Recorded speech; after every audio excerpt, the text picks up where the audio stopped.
Film പ്രസിലേക്ക് എല്ലാവർക്കും സ്വാഗതം. ശ്രീനിവാസന് വല്ല ആവശ്യമുണ്ടായിരുന്നു ഇങ്ങനെയൊക്കെ പറയേണ്ട രീതി?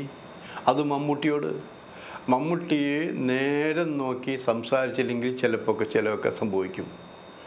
അപ്പോൾ മമ്മൂട്ടിയെ എന്തോ പറഞ്ഞു, ശ്രീനിവാസൻ എതിർത്തപ്പോൾ മമ്മൂട്ടി എതിർത്തു. അങ്ങനെ എതിർത്ത് രണ്ടുപേരും കയ്യാങ്കളി വരെ എത്തി എന്നാണ് പറയുന്നത്. പറഞ്ഞതല്ല സത്യം, നേരിട്ട് കണ്ടവരുണ്ടെന്ന് ആലോചിക്കണം. അത് ചെറിയ മമ്മൂട്ടി അങ്ങനെ നിസ്സാര കാര്യത്തിന് തന്നെ പോകുന്നതല്ല. അപ്പോൾ ശ്രീനിവാസൻ സത്യം പറയോ കള്ളം പറയോ? ഇത് ഉണ്ടായ സംഭവം വെച്ചാൽ മൂന്നാല് പേരുണ്ടായിരുന്നു. മമ്മൂട്ടിയുടെ പുതിയ വക്കീൽ ഓഫീസ് ഉദ്ഘാടനമാണ് എറണാകുളത്ത്. കുറേ പേരെ വിളിച്ചു. നല്ല പ്രഗത്ഭനായ വക്കീലാണ്. ഓഫീസ് ഉണ്ടായിട്ടില്ല. ഓഫീസ് ഉണ്ടാകുന്ന സമയത്താണ് ഇങ്ങനൊരു കോൾ വന്നത്, ഈ സിനിമയിൽ അഭിനയിക്കാൻ. അതും വന്നതോ നേരിട്ട് MT ആണ് വിളിച്ചിരിക്കുന്നത്. MT വിളിച്ചാൽ പിന്നെ സർവ്വതും വേണ്ടെന്ന് വെച്ച് മമ്മൂട്ടി ഓടിപ്പോകും. അത് മമ്മൂട്ടിയുടെ നേച്ചറാണത്. അപ്പോൾ ഉദ്ഘാടനത്തിന് ആൾക്കാർ തീരുമാനിച്ചിരിക്കുന്നു. ആ സമയത്ത് അവസാനം എന്ത് വേണമെന്ന് മമ്മൂട്ടി ആലോചിക്കൂ. അഭിനയിക്കാൻ പോകണോ, ഓഫീസ് ഉദ്ഘാടനം ചെയ്യണോ? അങ്ങനെ ആലോചിച്ച് അവസാനം തീരുമാനിച്ചു, ഓഫീസ് പോട്ടെ, അത് എപ്പോൾ വേണേൽ ഉണ്ടാക്കാം. ഈ സിനിമ പോയി കഴിഞ്ഞാൽ സിനിമ കിട്ടണമെന്നില്ല, അത് MTയുടെ സിനിമ. അങ്ങനെയാണ് MTയുടെ സിനിമയിൽ അഭിനയിക്കാൻ മമ്മൂട്ടി ഷൊർണൂർ ചെന്നത്. TV താമസം. ആ ഷൊർണൂർ TV താമസിക്കുമ്പോൾ മുകളിലൊരു റൂമിൽ MT താമസിക്കുന്നു. താഴെ നമ്മുടെ പ്രശസ്തനായ ദേശീയ അവാർഡ് കിട്ടിയ നടൻ പ്രേംജി ഉണ്ടായിരുന്നു. ആ പ്രേംജിയും മമ്മൂട്ടിയും കൂടി ഒരു റൂമിലാണ് ഇട്ടത്. കാരണം രണ്ടുപേരും കുഴപ്പമില്ലാത്ത ആൾക്കാരാണ്, രണ്ടുപേരും നല്ല ആൾക്കാരാണ് വന്നിട്ട്. അപ്പോൾ ആരൊക്കെ വേറെ, ശ്രീനിവാസൻ അടക്കമുള്ള നടന്മാർ വേറെ വന്നിട്ടുണ്ട്. അപ്പോൾ മമ്മൂട്ടിയേക്കാൾ കൂടുതൽ അന്ന് കുറേ പ്രശസ്തനായിരുന്നു ശ്രീനിവാസൻ എന്നാലോചിക്കണം. എന്നാലും മമ്മൂട്ടിയുടെ ഗമയ്ക്കൊന്നും കുഴപ്പമില്ല. കാരണം മമ്മൂട്ടി ടിപ്പ് ടോപ്പായിട്ടാണ് പോയിരിക്കുന്നത്. മണി പോലെയാണ് സംസാരിച്ചിരുന്നത്. കാരണം ഒരു വക്കീലാണെന്നുള്ള ശരിക്കുമുള്ളൊരു അഹങ്കാരം. ആ സിനിമയിലെങ്കിലും പോട്ടെ, എനിക്ക് നല്ലൊരു ജോലി അറിയാം, വക്കീലാണ് ഞാൻ, കാശുണ്ടാക്കാം, ഇങ്ങനൊരു അഹങ്കാരം എപ്പോഴും ഉള്ളിലുള്ളത് കൊണ്ടാണ് പല സ്ഥലത്തും മമ്മൂട്ടി തോൽവി അറിയാതിരുന്ന് ആലോചിക്കണം. അപ്പോൾ ഇവിടെ വന്നു, MTയെ കണ്ടു, അനുഗ്രഹം വാങ്ങി. നാളെ രാവിലെ തൊട്ട് നമുക്ക് കാര്യങ്ങളൊക്കെ തുടങ്ങാം. എന്തായാലും പ്രേംജിയുടെ മുറിയിൽ താമസിച്ചോ എന്ന് പറഞ്ഞാൽ അങ്ങനെ പ്രേംജിയുടെ മുറിയിൽ താമസിക്കാൻ ഏർപ്പാടാക്കി. രാത്രി എല്ലാം കഴിഞ്ഞ് പ്രേംജിയായിട്ട് വർത്തമാനം പറഞ്ഞ് പഴയ കാര്യങ്ങളെന്ന് പറഞ്ഞാൽ ഇങ്ങനെ അന്തർജനങ്ങൾക്ക് സ്വാതന്ത്ര്യം കൊടുത്ത കാര്യങ്ങൾ, നമ്പൂതിരി സമുദായത്തിൻ്റെ കുറേ അവരെ എതിർത്ത കാര്യങ്ങൾ, അന്നത്തെ സ്വാതന്ത്ര്യ സമരം പോലെ തന്നെയായിരുന്നു. അങ്ങനെ പ്രേംജി, VT ഭട്ടതിരി അടക്കമുള്ള ഇത്തരം കുറേ കാര്യങ്ങൾ പറഞ്ഞിരുന്ന് അവർ ഉറങ്ങാൻ കിടന്നപ്പോൾ എന്താ, പ്രേംജി നന്നായിട്ട് കൂർക്കം വലിക്കും. അസ്മയുടെ എന്തോ അസുഖം ഉണ്ടായിരുന്നു, കൂർക്കം വലിച്ചു തുടങ്ങി.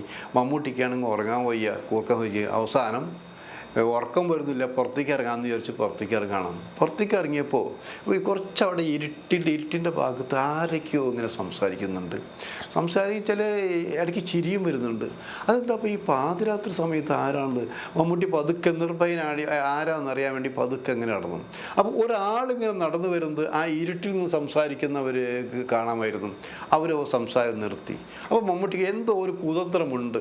ഞാൻ കാണാൻ കഴിയാത്ത കാര്യങ്ങൾ എന്തോ അവിടെ നടക്കുന്നുണ്ട്, പറയുന്നുണ്ട്. ധൈര്യപൂർവ്വം അവിടെ ചെന്നപ്പോഴെന്താ സംഭവം?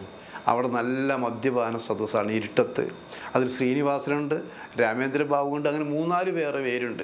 ഇവർ 4 പേരും മദ്യപിച്ചിങ്ങനെ സിനിമയെക്കുറിച്ച് പറയുന്നു, പുതിയ MTയുടെ സിനിമയെക്കുറിച്ച് പറയുന്നു, എല്ലാം പറഞ്ഞുകൊണ്ടിരിക്കുകയാണ്. അവിടെയാണ് മമ്മൂട്ടി ചെന്നത് ശ്രീനിവാസന് ഇഷ്ടമായില്ല. കാരണം എന്തോ കള്ളത്തരം കണ്ടുപിടിച്ച പോലെയാണ്. ഒന്നാമത് മമ്മൂട്ടി ഈ MTയുടെ ആളാണ്. അപ്പോൾ തന്നെ കൊണ്ടുപോയി MTക്ക് കൊളുത്തി കൊടുക്കുന്നു ശ്രീനിവാസന് മനസ്സിലായി. അങ്ങനെ കൊളുത്തി കൊടുത്താൽ MT അതിൻ്റെ എന്തെങ്കിലും നടപടി എടുക്കുമെന്നറിയാം. അപ്പോൾ ആദ്യം തന്നെ ശ്രീനിവാസൻ താമ്പോ. അപ്പോൾ മമ്മൂട്ടി പറഞ്ഞു, ഞാനെന്തിനു പോകണു? നിങ്ങളിവിടെ 3-4 പേരിരുന്ന് കഴിച്ചുകൊണ്ടിരിക്കുകയാണത്. എനിക്ക് നിങ്ങൾ മദ്യം തരും വേണ്ട, ഞാൻ കഴിക്കുന്നില്ല. എനിക്ക് മദ്യം തരണമെന്ന് വിചാരിച്ചിട്ടാണുള്ളത് ആക്രാന്തം കാണിക്കുന്നേ. അയ്യോ അതല്ല, താൻ വേണ്ട, തന്നെ ഞങ്ങളുടെ കൂട്ടത്തിൽ കൂട്ടാൻ പറ്റില്ല. അതുകൊണ്ട് മമ്മൂട്ടി, എന്നെ കൂട്ടാൻ പറ്റില്ല, എന്താ എനിക്കെന്താ യോഗ്യത കുറവെന്താ? ഞാൻ വക്കീലാടോ, എന്നേക്കാൾ 2 പടം ചിലപ്പോൾ താൻ കൂടുതൽ അഭിനയിച്ചിട്ടുണ്ടായിരിക്കും, അതുകൊണ്ട് ഞാനെന്തിനാണ് പോകുന്നത്?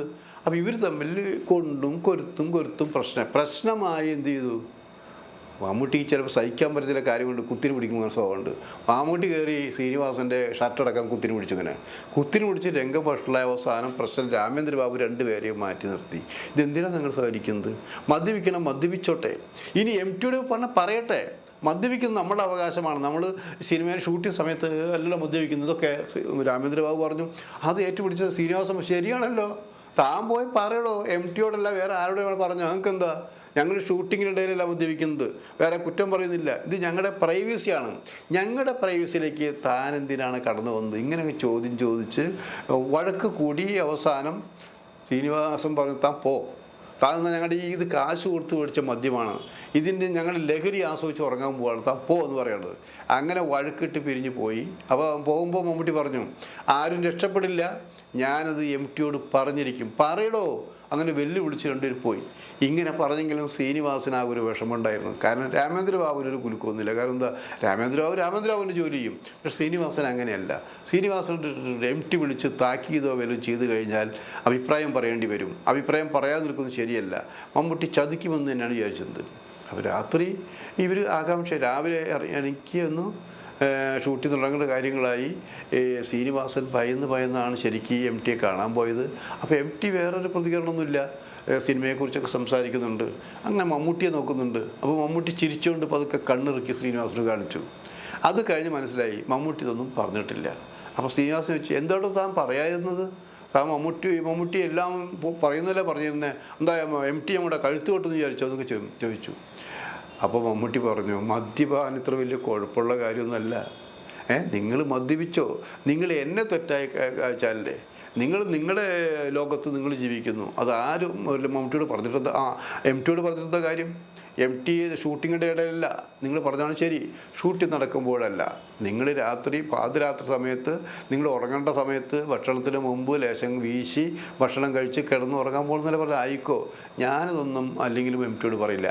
MTയോടൊന്നും അല്ല, ഞാൻ ആരോടും പറയില്ലല്ലോ, ഇതൊക്കെ എനിക്ക് കൈകാര്യം ചെയ്യാനുള്ള കാര്യങ്ങൾ. അത് കണ്ടില്ലേ, എനിക്ക് ദേഷ്യം വന്നു, എനിക്ക് സഹിക്കാമോ, ഞാൻ തൻ്റെ കുത്തിനല്ലേ പിടിച്ചേ, അതല്ല ഞാൻ MT വന്നിട്ട് MTയെ കൊണ്ടല്ല പിടിപ്പിച്ചേ എന്ന് പറഞ്ഞ് രണ്ടുപേർ പൊട്ടിച്ചിരിച്ചു. അന്ന് മുതൽ ശ്രീനിവാസനും മമ്മൂട്ടിയും ഇണപിരിയാത്ത സുഹൃത്തുക്കളായി മാറി എന്നുള്ളതാണ്. മാറിയെന്ന് മാത്രമല്ല, മമ്മൂട്ടിക്ക് ചില അവസരങ്ങൾ, നല്ല അവസരങ്ങൾ ഉണ്ടാക്കി കൊടുക്കാൻ സഹായിച്ച ആളാണ് ശ്രീനിവാസനും ചില നല്ല അവസരങ്ങൾ ഉണ്ടാക്കി കൊടുക്കാൻ ശ്രമിച്ച ആളാണ് മമ്മൂട്ടി എന്നായിരിക്കണം. അങ്ങനെ രണ്ടുപേരും, നമ്മൾ മറ്റുള്ളവർ കുറ്റം പറയുമ്പോൾ പോലും രണ്ടുപേരും അതായത് കറ കളഞ്ഞ നല്ല സുഹൃത്തുക്കളായിട്ട് തന്നെയാണ് ഒരു കാലഘട്ടം വരെ ജീവിച്ചത്. ഇപ്പോൾ എങ്ങനെയാണെന്നറിയില്ല. കാരണം സിനിമയാണ്, സിനിമയ്ക്ക് ചില മാറ്റങ്ങൾ ഉണ്ടായിക്കൊണ്ടിരിക്കും. ആ മാറ്റങ്ങളനുസരിച്ച് ആര് എവിടെ പോയി മാറി നിന്നു, ആരെല്ലാം അല്ലാതായി തീർന്നൊക്കെ ചരിത്രം, നമ്മുടെ മലയാള സിനിമയുടെ ചരിത്രം നമ്മൾ പരിശോധിച്ചുകൊണ്ടിരിക്കുകയാണെന്ന് ആലോചിക്കണം. ഇപ്പോൾ ശ്രീനിവാസൻ കുറച്ച് അസുഖബാധിതനായി ഉണ്ടെങ്കിലും ചില സിനിമകളിലുള്ള ശ്രമം തുടർന്നുകൊണ്ടിരിക്കുകയാണ്.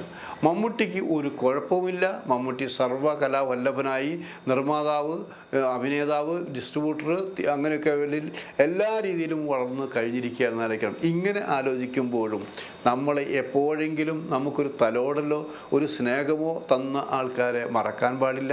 അതുകൊണ്ട് തന്നെ ഒരു അടി കിട്ടിയാലും മറക്കാൻ പാടില്ല, ഒരു ഉരുള ചോറ് തന്നാലും മറക്കാൻ പാടില്ല എന്നൊരു പഴമൊഴിക്കുണ്ട്. എന്ന പോലെ തന്നെ സിനിമയിൽ നല്ല സുഹൃത്തുക്കളായി ആരായാലും ഒരുമിച്ച് നീങ്ങുക, പേടിപ്പിക്കരുത്, ഭീഷണിപ്പെടുത്തരുത്.